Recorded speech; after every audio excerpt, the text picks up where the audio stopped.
It's early morning in the hills of northern Haiti, and two young girls walk alone down a mountain path after fetching water. It's steep and rocky, but they have each other to hold on to. This is 6-year-old Phalandja and 5-year-old Naisha, sisters who are inseparable. They live on the edge of nowhere, in one of the poorest and most isolated places here. And this is their home, a slapped-together structure made of branches, sticks, and palm fronds. It's barely standing. Their mother, Eve Rose, built this after her home collapsed in Haiti's devastating earthquake. She never expected to stay. Both of her girls were born here. The conditions are horrible. Rain pours through gaping holes in the thatch, drenching the girls who have only rags to wear. They're plagued with colds and respiratory infections.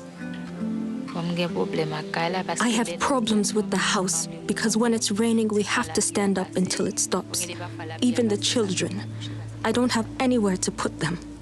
Phalandja cries and says, "Mama, I am getting wet and I can't sleep." And I say, "My daughter, one day God can take us out of the misery we are living in." Adding to this misery, Eve Rose has nothing to feed her girls. Desperate to offer them something, anything to ease their hunger pain, she picks leaves from a nearby tree to make tea. Eve Rose and her husband once farmed, but he's disabled and can't work. Now she has no choice but to beg neighbors for food. But today, like many days, they have nothing. As a mother, you should be able to help your child, but all I can do is boil leaves. It's so difficult for me, very difficult for me to look at my children who are so hungry, and I can't give them food.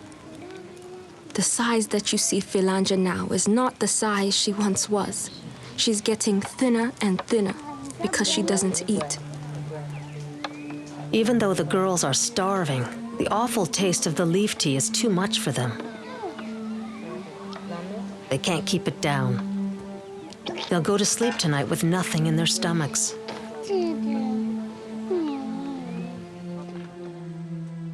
The lack of food is taking its toll on Phalandja and Naisha. They're weak and sick from constant fevers.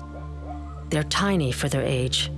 Their hair is orange, a sign of kwashiorkor, a type of severe malnutrition. Their bellies are swollen, not with food, but from deadly intestinal worms. Without treatment, they could die. Going to the clinic is out of the question. That takes money. Money their mother doesn't have. Sometimes they say, "Mama, what are we going to do?" And I say, "Drink a little water and then go to bed."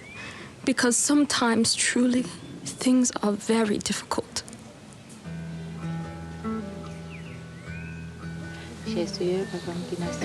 In the midst of this desperate situation, Eve Rose clings to her faith. Every night she prays with the girls that God will end their suffering. Phalandja prays too, that she can have food to eat and that her constant pain from hunger will stop. You can be the someone to help answer this child's desperate prayer.